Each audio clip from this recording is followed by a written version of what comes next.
Hello students, this is how to download Reaper and to set it up. So I'm going to reaper.fm and I'm going to download Reaper and I'm going to choose which one I'm going to download. So there's a Windows here and this is OS here. This is the one that I use. I'm on a 2017 MacBook Air. So if that's yours, then download that. As soon as you've downloaded it, it'll look a little bit like this. Let me just get a new project up. There we go. It looks a little bit like this. It might ask you to set your inputs and outputs, command, comma, and you can just set your device there. Default system devices is just fine. Apply, okay. And you can see that if I press record on that, oh, hang on, we need to make a track first, don't we? So right click, new track, and if I press record on it, you see it going up and down with my voice, which is very exciting.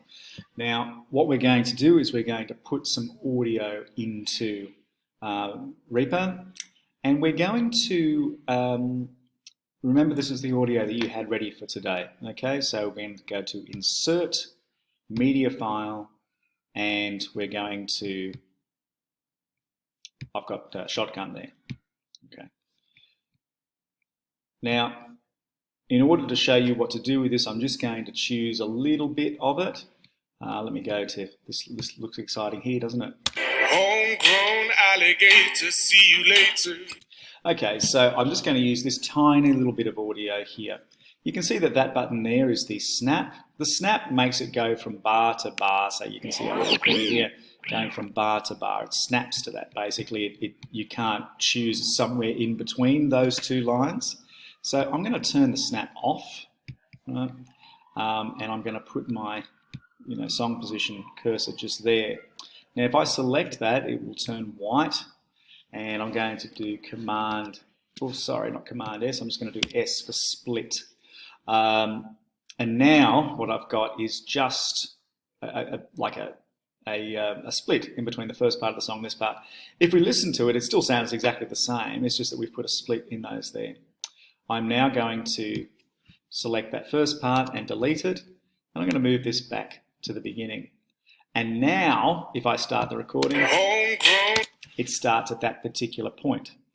So I only want up until here. So I'm going to put my little locator there, and I'm going to press S, or I could press S again rather than press it.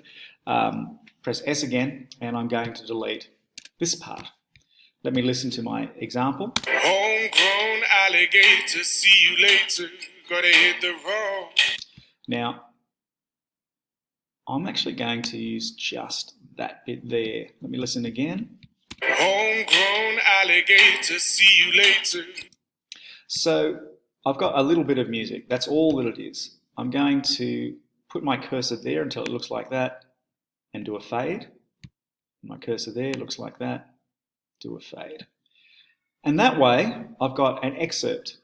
Now, if this was a test, what you would do is you would Command C, Command V, and you'd sort of put them, 1 minute apart, etc., etc. But because we're using this on a Google site, we don't actually need to do that. All we need to do is just export now. So we're going to File, Render, okay, Render, okay, and the file name that I want is Shotgun Excerpt 1, okay, and I'm going to browse, and I'm just going to put it on the desktop for now.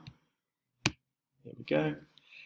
And we're all good. And the output format that I want is MP3. The reason why it's MP3 is because that's a really nice little sort of compact file. It means that you won't have as many problems uploading things as you would with a WAV. WAV files are awesome because the sound quality is great. However, they're pretty big files. In this particular case, the file size is really, really small. Render one file. As you can see, it rendered really, really quickly because it's so short. And now we have that file available to us.